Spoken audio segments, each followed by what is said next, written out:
Alright guys, फिर से एक नया वीडियो में आपको स्वागत करता हूँ। तो आज हम लोग बात करने वाले हैं about compounding. So in this video we're going to break through what is compounding. So let's get started. तो पहले समझते हैं कि compounding क्या होता है. Compounding आप मान के चल सकते हैं कि compounding ऐसा चीज़ है जहाँ पर आपका जो पैसा होता है वो रिटर्न्स कमाता है एंड ओवर टाइम ये रिटर्न्स के ऊपर रिटर्न्स कमा के एक बहुत बड़ा वेल्थ जनरेट करता है. इसको एक हम लोग कंपाउंडिंग बोलते हैं. Let's see the definition. Compounding is when your money starts earning returns and those returns are reinvested to earn more returns. Over time, this creates a snowball effect leading to exponential growth. चलिए compounding का आपको एक formula दिखाते हैं. Formula है ये A equal to P into 1 plus R raised to the power n. यहाँ पर P क्या है? P is the initial investment, R is the rate of return and N is the number of years you have invested your money. Let's say you have invested 10,000 rupees at an annual return of 10% for 5 years. So 10,000 is our initial capital and 10% is our rate of return and we have kept the money for 5 years. By the end of the year 1, it grows to rupees 11,000. अभी ये तो मामूली तो बात है क्योंकि 10,000 रुपये अगर हम एक साल के रखते हैं then obviously it will grow to 11,000 rupees because 10% of 10,000 will make up to 1,000, so 11,000.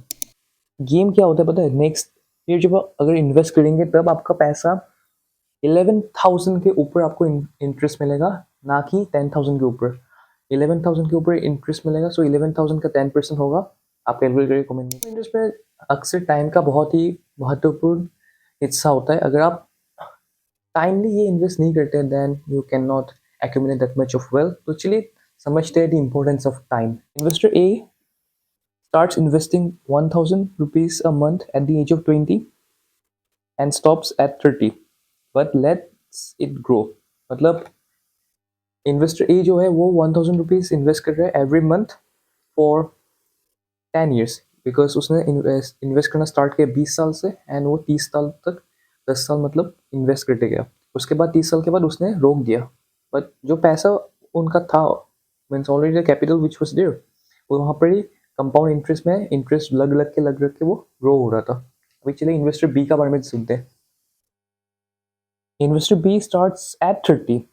लगभग 10 साल के बाद वो स्टार्ट करता है कंपाउंड इंटरेस्ट का journey and invest 1,000 a month till age 40. Investor B ने भी सेम किया, 30 से लेकर 40 10 साल इन्वेस्ट किया. बट क्या हुआ कि यहाँ पर पैसा कौन ज़्यादा कमाएगा एट द एज ऑफ 60. तो चलिए अभी देखते हैं. आपको क्या लगता है, या इन्वेस्टर ए कमाएगा या investor B? By the age 60, investor A has more money due to the extra years of compounding even though they invested for a shorter period of time. तो यही बात है टाइम की, क्योंकि इन्वेस्टर ए ने 10 साल अर्ली शुरू कर दिया था कंपेयर टू इन्वेस्टर बी, जिसके कारण 10 साल उसको और ज़्यादा मिला to grow their money through compounding. माना कि दोनों ने 10 साल ही इन्वेस्ट किया, बट एक ने थोड़ा लेट किया 10 साल और एक ने थोड़ा अर्ली कर दिया 10 साल. सो यही बात है compounding, because he got 10 years extra compare to investor B, जिसके कारण उसका पैसा थोड़ा 10 साल में कंपाउंड इंटरेस्ट लग के बढ़ते गया. अभी समझते हैं कि ये कंपाउंड इंटरेस्ट वर्क कहाँ करता है.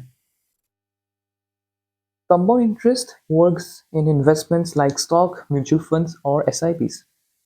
सेविंग्स में भी फिक्स डिपॉजिट और रिकरिंग डिपॉजिट में कंपाउंड इंटरेस्ट मिलता है. Alright guys, so this video was all about compounding. अगर आपको ये वीडियो पसंद आया then leave a like, subscribe to this channel for more financial information like this. I will see you in the next one. Then bye, take care. And आप बताइए अगर आप investment करना चाहते हैं या कर रहे हैं then आप कंपाउंड इंटरेस्ट का फ़ायदा उठाते हैं कि नहीं. सो कमेंट कीजिएगा. एंड अगर वीडियो अच्छा लगा then आपका फ्रेंड्स के साथ भी शेयर कीजिए if they are keen about stock market, not stock market, about financial informations. So मैं अक्सर ऐसा वीडियोस बनाते रहता हूँ. अगर आपको पसंद आया then leave a like, subscribe.